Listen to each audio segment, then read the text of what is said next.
Пиер Лом е нашиот втор значаен голем лауреат на Златната камера 300 за животно дело. Од она што е најзначајно во опусот на еден кинематографер, тој припаѓа во категоријата на оние кои не така упорно се задржувале во соработка со некој конкретен режисер, како што обично имаме тандеми, како што беше големиот тандем скандинавски, нели, Бергман и Свен Никвист и многу други. Опусот на Пиер Лом го карактеризира тоа што тој практички низ неговата соработка се изредија значајни големи имиња на француската кинематографија,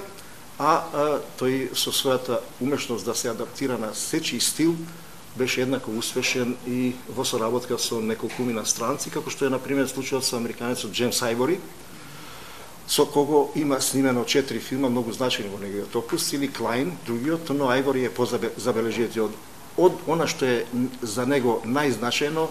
во текстот кој ви е приложен. Само ќе повторам дека неговото ремек дело доволно беше само да го има во опусот Сирано де Бержерак со Рапно како режисер.